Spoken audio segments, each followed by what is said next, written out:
Everyone knows that leverless controllers are in and the arcade stick is out, but what if the arcade stick could fit in the same tiny box as a leverless controller and also have a removable lever? This impossibly thin looking controller that I'm holding here is the first dedicated arcade stick from Hot42, and this is not the first time that we've seen them make an arcade stick.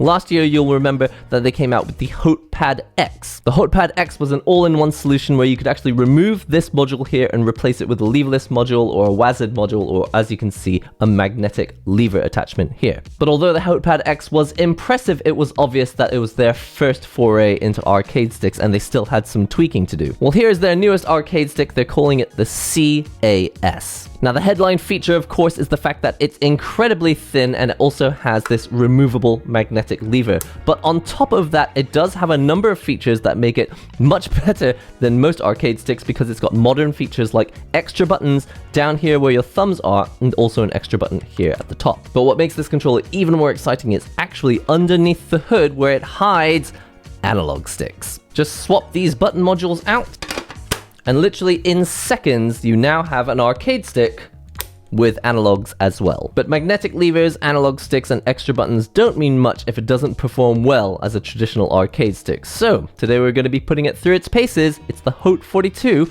CAS. Just want to point out here right at the start that this controller was sent to me for the purposes of making this video, but I don't have to say anything specific about it. I don't have to send it back at the end, and of course, all opinions are my own. As you can see, I've got Street Fighter 6 booted up here, and I just want to show you all of the main features of this controller. Let's just start by showing you what it looks like in action. As you can see, it is impossibly thin for an arcade stick, marginally thicker than the HotPad X, but as a result, that means that the whole controller is flat instead of having this weird plateau bumping your hand up. It also feels quite a bit weightier. This is obviously going to be a benefit for an arcade stick, but we will be talking about the slippage of this controller a little bit later on. It actually does have an incline here for your wrists, but it's very, very subtle. You will benefit from having it feel nice, smooth, and inclined here for your wrist. I've got my arcade stick here on the left, which has got my left, right, up, and down controls. Obviously, I've got my diagonals, and it feels very, very nice. Underneath here is their very own design of lever, which is why it can be so thin. And one of the major benefits of the CAS joystick compared to last year's HotPad X is that this one has clicky switches in it as standard. Just so you can hear these switches.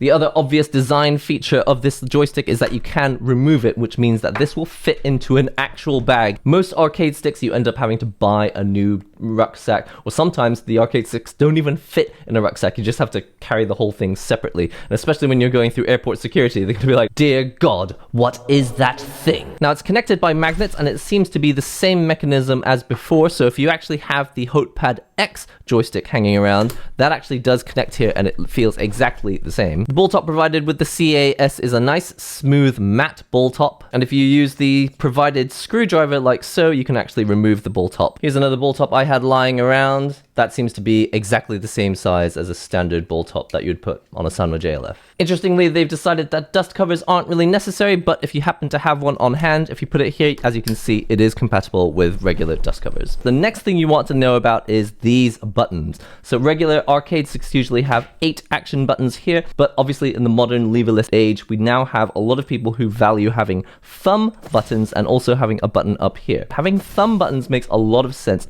especially on an arcade stick where you probably don't use your right thumb for anything else anyway. So I've got light punch, medium punch, heavy punch, and I've got light kick, medium kick, heavy kick. Then I've also got my left shoulder button, which is set to drive impact, and left trigger, which I don't actually personally use because I've set my drive rush parry button to right stick, which is down here. Also conveniently labeled RS for right stick and LS for left stick. So if you're buying this as your first arcade stick, or if you're buying it as a gift for someone, it's already amazing that it's got actual labels on the buttons. Now, in fact, you can probably see here that I've got 3 blue lights here and 3 red lights along the base, and that's because I've actually chosen this custom color scheme myself. You can go into the firmware and change it. It's incredibly easy to do. Now, as this is running GP2040 firmware, most of the shortcuts are the same. So if you press start and select at the same time and then press X, you can choose the different color combinations that are available. As you can see, there are lights available for all of these action buttons. There's a number of different layouts for arcade buttons. Usually in arcades, they're not straight across. They usually have these two a little bit lower than the others. And on this one, it's actually more like the noir layout where these final two buttons are also a little bit lower. It's very, very comfortable. You can kind of just gauge from my hands. I think I've got medium, large-ish hands. And honestly, in practice, it does feel like all the buttons are exactly where I would like them to be. But that actually brings me to the next secret feature that I haven't even talked about yet. And it's the fact that these are actually adjustable buttons. So if I just remove this plate for a moment, you'll actually see hidden underneath the top plate an array of different extras. But I want to draw your attention to these two plates right here. These are actually button adjustment tools, one for the 26mm buttons and one for the 24mm buttons. They are magnetic. You just put this in here on these holes and you can just turn them like so. And that's how you can actually pull these rims off. Now that I've taken the rim off, you can see that that button is actually higher up than the other buttons, and that's because turning this rim on here actually allows you to adjust the height of the buttons to 3 different settings. I've got setting number 1, which is just like a regular arcade button. You just get the full throw of that switch. Push it to setting number 2, and then it brings it a little bit lower, which means that you actuate the button sooner. And then there's a third and final setting, which brings the button even lower down. Now in practice, I haven't really noticed that this makes the buttons feel like they actuate any faster. It's not like the button feels significantly more sensitive or anything. But what really matters about this is that you can customize the feel of your buttons. And especially if you're the type of person that likes to press multiple buttons at the same time, slide your fingers over buttons, or if you like to double tap, maybe you actually prefer to have the buttons come up a little higher so that you can actually feel those buttons go all the way down through their entire throw distance. Any of these buttons, all 8 of these, or any of these 3 extra buttons, that is absolutely fantastic, and it really makes customizing this controller and making it feel perfect for you much better. Moving on from the action buttons, I want to show you these control panel buttons, and these are the nicest feeling control panel buttons I've ever pressed, and it's because they are clicky regular switches. You can see underneath that we've actually got the same clicky switches that are in this joystick here. I believe they're called hide mountain switches, and they're incredibly satisfying to press. We also have this OLED panel, which is actually set up for an arcade stick, so it does show a graphic of an actual arcade lever. We also have the tournament lock switch, and that means that these control panel buttons are now locked. You can't accidentally disqualify yourself in the middle of a match. You can also switch the LEDs off with a dedicated switch. Now, in fact, this switch is not really necessary on this controller because the lights are not that bright. This is not an in-your-face, wow, it's got flashing lights on it, but it does have a nice light that goes all the way around. I also want to point out that no matter what setting you are on the height of these buttons, I have no issue pressing 2 buttons at once. I have found arcade sticks and leverless controllers where sometimes when you just try to press 2 buttons at the same time, if this lip here where the metal is too high, it means that your finger hits the metal first and then you can't really push the 2 buttons down comfortably, at least. Double tapping is absolutely not an issue. These are slightly smaller buttons and they are quite close together. It's obviously going to be a little bit more cramped than a big arcade stick with 30mm buttons. That being said, double tapping is absolutely no issue. But I know that one of the most exciting features you want to see is show us how those analog sticks go in, and I've actually got some really good news about that. And you just pull on these 2 tabs and the whole module just comes out immediately. Clicks in place, no screwdriver required, extremely easy to do. I would have preferred pull tabs, but whatever, screws are okay. That being said, the game will freak out a bit. You should actually unplug it at least before you do this swap. Replacing the left stick click button with an actual analog stick, which also can click in, is simply a matter of pulling it out of here, slotting it in place, and just pushing it in, and now you've got it working. This is where I actually have some very good news. This controller is actually easier to use than the HotePad X. You had to remap the pins so that it knew that the 4 pins on here were controlling directions and not controlling like a button. You have to deactivate pins. Like, it's not as smooth a process. But the really interesting thing about the design of this is that these pins here are at the top and these pins here on the analog stick are on the bottom, which is the reason why I can swap between the analog stick and the button without going into the firmware, which means you don't need to go back to your hotel room, get your laptop out and bring out all the config files for this. Obviously, the likelihood that you're going to need the analog stick in the middle of a tournament, much less likely when you're at home. Maybe you want to play an RPG, or if you want to play World Tour mode. By the way, this is not a plexi, you can't see through it. This is actual aluminium. And of course it is magnetic, which makes it very easy to attach this nice and easily. Obviously this is where the lever goes. You can unscrew that and you can actually switch out the gates. At the moment I'm using the square gate, but if you need a circular gate for something like Tekken, or if you want a hexagonal gate for something like a bullet hell game, they've actually got both of those provided inside the box. And as far as I can tell, these are interchangeable with the gates that were provided with the HotePad X joystick module. So you also have 2 extra wind engine switches. These are not the hide mountain clicky switches. On the plus side, they're not going to fall out of the controller accidentally, but you do need a switch remover like this tool, which is actually provided in the box. And it pulls out like so. It's kind of annoying that you're going to need a switch removing tool to get those out. But if you flip it over, you can also see it has a nice little feature here, a cable lock button. So if I click that button, it opens up here, and that does click in place like so. Nice and satisfying sound. It's okay. And on the base of this controller, it has this really cool HOTE42 pattern all over it. But the non-slip padding is only these 4 pads here in the corners. And I'm going to be honest with you, they are not non-slip padding at all. Like, this controller slips around like crazy. The weight is nice, so it doesn't slip around like an ice skater, but it is not sticky enough to be an arcade stick that you use on your desk. Obviously, this is a very easy thing to fix just by finding some non-slip padding and sticking it to the base, but it's always a disappointment when an arcade stick comes out and it does not have non-slip padding all over the bottom. Unfortunately, this controller has forced me to bring out what I am now going to be calling the non-slip mat of shame. In testing of this controller, I just found it completely impossible to use on the desk without this mat of shame. And actually, the truth is, even with the mat of shame, it still slips around. It's not that it's not heavy enough. I don't think weight could have actually fixed this. Really, it is the lack of actual non-slip padding. Like, this is, yeah, it's rubber, but it's not non-slip padding. They're not the same. This does not prevent it from not slipping. So after looking at these main features, it does seem like this is kind of the perfect arcade stick, right? It's ultra slim, and if you remove this lever here, you can put it into your bag and it won't even bump into your iPad or whatever else you've got in there. But ideal, although it may seem, I do still have some criticisms, and I'm just going to go through some of them now. Let's start with the arcade stick. First of all, it is way nicer than the HotePad X because it actually has clicky switches. That being said, I want you to keep your expectations realistic because it is still the same mechanism as before. Low profile switches inside here are moving this around, and that's not the same as the micro switches which are used in something like a Sanwa JLF. When you've got the music playing loudly in your headphones, or if you're in a tournament environment, you will not feel these clicks as much. So they do click, but it doesn't feel like a classic arcade lever. In my opinion, this is clicky enough, but I would still like it to be even clickier, if that's possible. The next thing is that this lever is in a bit of an odd position. I wanted it to be a bit lower. It's definitely not the end of the world, and again, people who have never played an arcade stick before might not even notice this. Really nitpicking here. Now regarding these buttons, I really want to say I love that you can adjust them. It really makes it feel like you can customize it to exactly how you like it. If you really want to, you can go wild. You could even have like really low buttons for these main 6 buttons here, but then you could have them a little bit bumped up and feel a little bit higher on these end buttons here so that you know that you're hitting drive impact or drive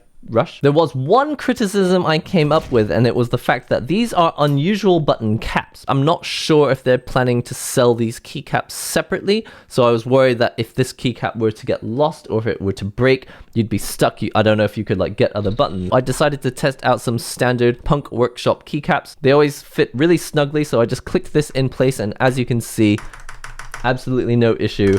Because they don't have a rim going around them, you won't be able to take advantage of the height adjustment. But in an emergency, just like changing a spare wheel, it's nice that at least it still works. And while we've got the cover off here, I think the final piece of criticism is the analog sticks. In practice, I wasn't 100% sure if I was getting analog input. So I tried this in a number of other games. I tried it in Geometry Wars, tried it in Crash Bandicoot, and then I just went into the Windows configuration properties for the joystick.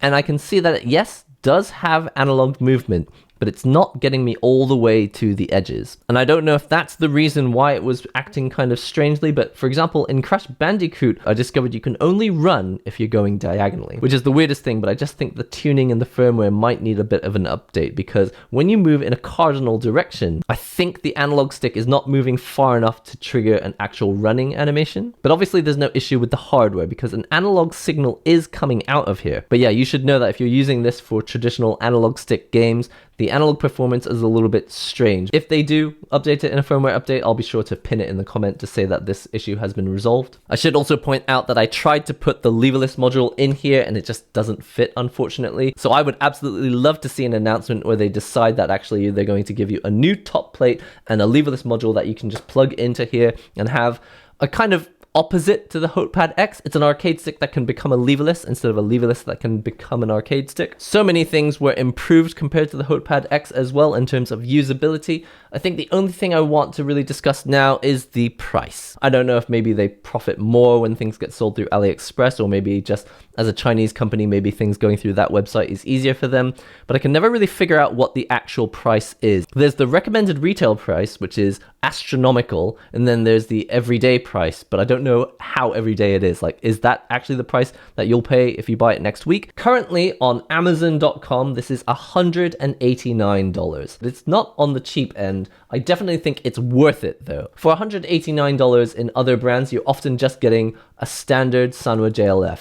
No extra buttons. You're definitely not being able to like adjust the height of those buttons, and you're certainly not getting a controller this slim. But on the other hand, this isn't an officially licensed controller, so if you want to plug it into a PS5, you're going to need a dongle. Now I say $189, but on AliExpress it says the retail price of this is $263 and the sale price is $153. That's a massive difference. I have like a mini panic attack every time I look at that page. The reason this conversation is important is because the HotePad X, which is a nice slim controller and actually quite a similar footprint to the new CAS, this actually costs somewhere from $200 to, again on AliExpress, somewhere between $200 and $290 depending on where you buy it from. That's what will get you this one without the arcade stick attachment, which is somewhere between $50 and $100, again depending on what day you buy it from AliExpress. We're talking about a controller that's somewhere between $200 and $300 like this, or a controller that already has an arcade stick from the beginning and in my opinion performs better, and that's for $189, but then again it could be $150,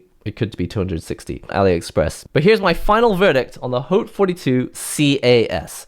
This is an amazing arcade stick, and it is now clicky. It's much, much better than the HotePad X module because it's got those clicky switches built in, but it's also just easier to hot swap the analog sticks in if you do want to use them. You don't have to go into the configuration software and mess around with pin 27, add on GPIO. If this is in fact $189, then I think that's pretty much the price it should be. The only thing that holds me back from using this controller day to day is the fact that it doesn't have non-slip padding on the base, so I'd have to like stick that on myself if I were using it at my desk. And when I'm using it on my lap, I just don't like having my left hand like outstretched a little bit higher up than on my other arcade sticks. We're only talking about like 1 centimeter. That being said, if I were going to a local event or maybe a tournament, I would 100% bring this instead of my bigger arcade sticks, just because it is significantly easier to carry around. Take this arcade lever off and you've got basically an iPad. I really want to leave you with this one final sentiment, that it really rekindled my interest in fighting games, going back to arcade stick.